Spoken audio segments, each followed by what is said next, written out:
स्वागत है आपका मेरे YouTube चैनल में। आज हम लोग जानेंगे प्रश्नावली 5.1 क्लास 10 का पहला प्रश्न। निम्नलिखित स्थितियों में से किन स्थिति में संबद्ध संख्याओं की सूची एपी है? प्रत्येक किलोमीटर के बाद टैक्सी का किराया, जबकि प्रथम किलोमीटर के लिए किराया 15 रुपया है और प्रत्येक अतिरिक्त किलोमीटर के लिए किराया 8 रुपया है। यहाँ कह रहा है कि 1 किलोमीटर जब हम लोग चलेंगे तो 15 रुपया भाड़ा लग रहा है, लेकिन 1 किलोमीटर के बाद यदि अतिरिक्त चलेंगे, उसके बाद यदि अतिरिक्त चलते हैं तो 8-8 रुपया करके क्या है भाड़ा बढ़ेगा। तो इसको कह रहा है एपी होगा कि नहीं एपी। तो प्रथम किलोमीटर का किराया कितना है? 15 रुपया और अतिरिक्त किराया यानी कि इसके बाद यदि चलेगा तो अतिरिक्त किराया लगेगा। कितने का लगेगा?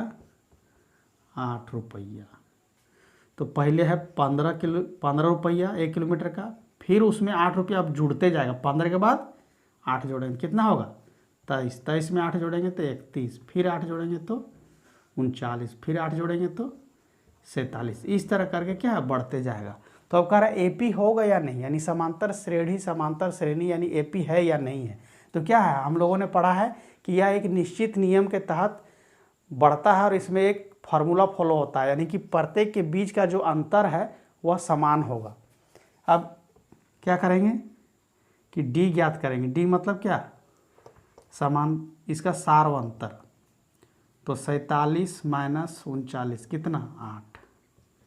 39 माइनस, इधर पीछे से घटाते चलेंगे, 39 माइनस 31 बराबर 8।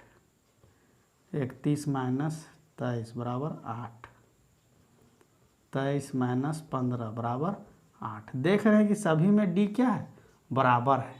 तो इसको हम लोग कह सकते हैं कि यह एक एपी है, क्योंकि यह एक नियम से चल रहा है, इसमें 8-8 जुड़ रहा है, इसलिए एपी है। इसी बेलन में उपस्थित हवा की मात्रा, जबकि वायु निकालने वाला पंप प्रत्येक बार 1/4 भाग निकाल देता है। तो पंप में हवा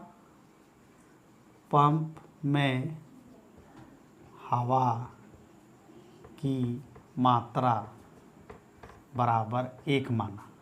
अब क्या कह रहा है? प्रत्येक बार 1/4 भाग निकाल देता है।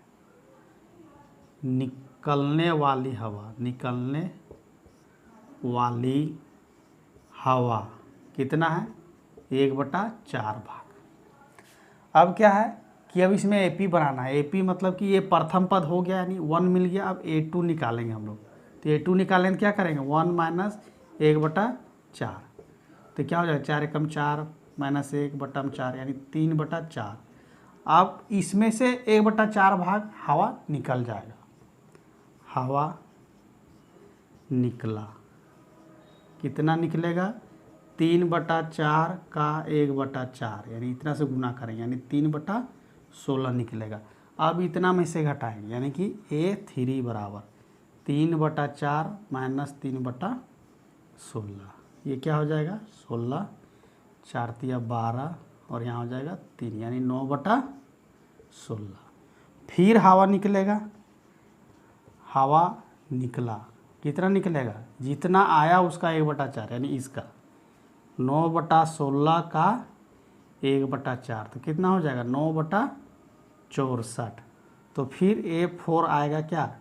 9/16 माइनस 9/64, ये हो जाएगा 64 और 16 चौका 9 चौका 36 माइनस, यानी कि 27/64। अब हो गया हम लोग का एपी आ गया 1, फिर 3/4, फिर आ गया 9/16 और 27/64। देखने से ही लग रहा है कि यह एक नियम के तहत नहीं बढ़ा, इसलिए एपी नहीं होगा। कैसे नहीं बढ़ा देखते हैं डी निकाल करके। 27/64 माइनस 9/16 क्या होगा? 64। तो यहाँ 27 माइनस 9 कितना हो जाएगा? 18/16। फिर 9/16 माइनस 3/4, तो हो जाएगा यहाँ 16, 9 माइनस 12 -3/16। डी यहाँ अलग आ रहा है, यहाँ डी अलग आ रहा है। अगर एक नियम से बढ़ता तो डी सभी जगह क्या होता, बराबर आता, इसलिए यह एक एपी नहीं है। तीसरा प्रश्न है, प्रत्येक मीटर की खुदाई के बाद एक कुआं खोदने में आई लागत, जबकि प्रथम मीटर की खुदाई की लागत 150 रुपया है तथा प्रत्येक मीटर में 50 रुपया बढ़ती जाती है। यानी ये कुआं का खुदाई हो रहा है और उसका खुदाई का लागत जो शुरुआत हुआ है उसका प्रथम मीटर यानी पहला मीटर का खुदाई कितना 150 रुपया है, और उसके बाद जितना कुआं खोदा जाएगा उसमें क्या 50-50 रुपया अब अतिरिक्त जो है बढ़ रहा है। तब क्या होगा, अब देखते हैं। कुआं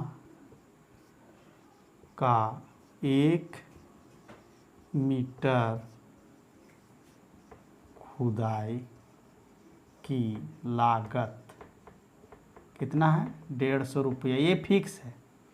अब इसके बाद जब खुदाई किया जाएगा तो अतिरिक्त 50 बढ़ेगा, अतिरिक्त राशि कितना है 50 रुपया। अब क्या है, पहले 150 रुपया लगा, अब अगला चरण में दूसरा मीटर जब जाएगा तो उसको कितना 150 + 50 यानी कि 200। अब 50-50 बढ़ते जाएगा यानी कि 250, 300, 350, 400, इस तरह करके क्या है बढ़ते जाएगा। तो अब एपी है या नहीं, तो डी ज्ञात करेंगे। इधर पीछे तरफ से हम लोग घटाते चलेंगे तब डी मिलेगा। 400 - 350 कितना आया 50। 350 - 300 बराबर 50। 300 - 250 50। 250 - 200 बराबर 50। इस तरह से हम करते जाएंगे, देखेंगे कि डी सभी जगह बराबर आ रहा है, यानी कि ये हमारा एपी है। खाते में प्रत्येक वर्ष का मिश्रधन, जबकि 10,000 रुपये राशि 8% वार्षिक की दर से चक्रवृद्धि ब्याज पर जमा की जाती है। यानी मूलधन दिया हुआ हम लोग का कितना 10,000 रुपया है, किसी के पास 10,000 रुपया मूलधन है।